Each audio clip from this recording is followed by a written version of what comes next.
السلام علیکم ورحمۃ اللہ وبرکاتہ۔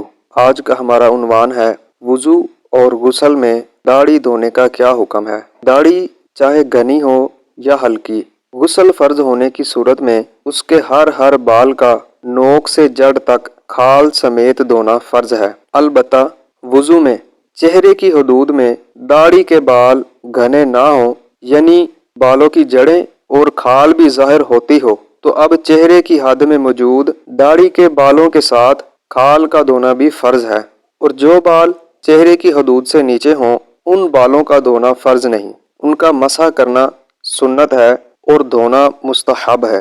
اگر داڑھی کے بال گھنے ہوں، گھنے پن کی وجہ سے بالوں کی جڑیں اور کھال نظر نہ آتی ہو، تو اب بالوں کی جڑیں اور کھال کا دھونا فرض نہیں، صرف بالوں کا دھونا فرض ہے۔ اور اگر کچھ حصے میں بال گھنے ہوں اور کچھ حصے میں ہلکے، تو جہاں بال گھنے ہوں وہاں پر بالوں کا دھونا فرض ہے، اور جہاں ہلکے ہوں وہاں پر بالوں کے ساتھ جلد کا دھونا بھی فرض ہے۔